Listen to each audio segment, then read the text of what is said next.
This is the 20-day check-in following my C3 through C6 anterior cervical discectomy and fusion neurosurgery.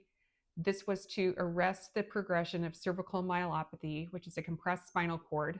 And for me, it was affecting the right side of my body. I had diminished gross and fine motor function in my right arm, right hand, right leg, right foot.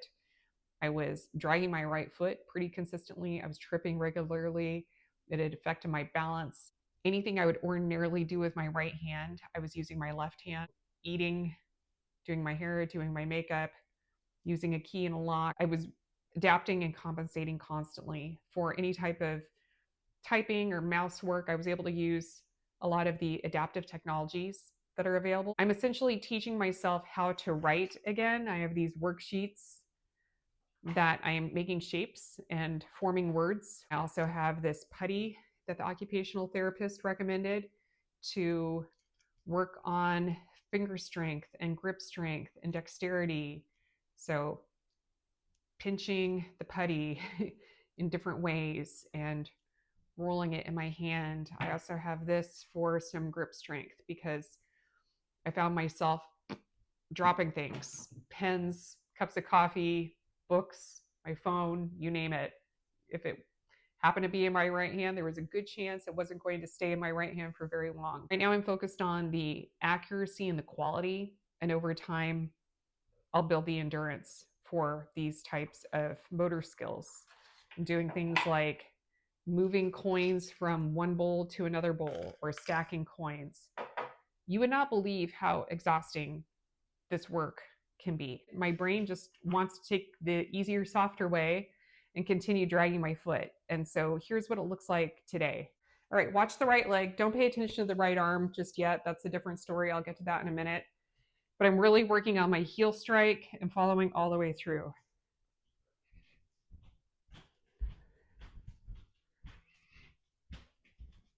If you had seen me at all in the last couple of months, you would have seen how bad it was before. So this is a huge improvement. And so now I'm working on building the endurance.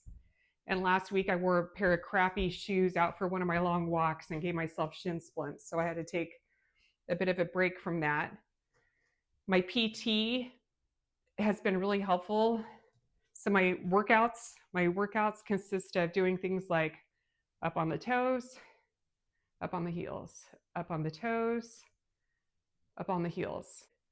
And then out to the side with this leg.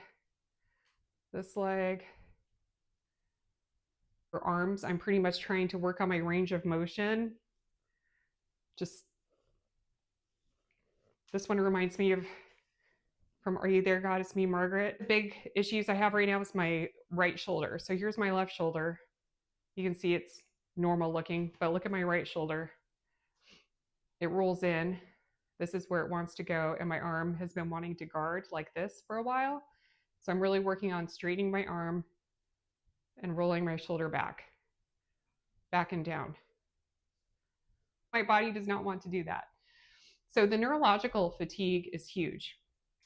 And being able to do these things properly is essential. I'm still on short-term disability. I don't see myself going back to work anytime in the next few weeks because this is so much more work than I had anticipated.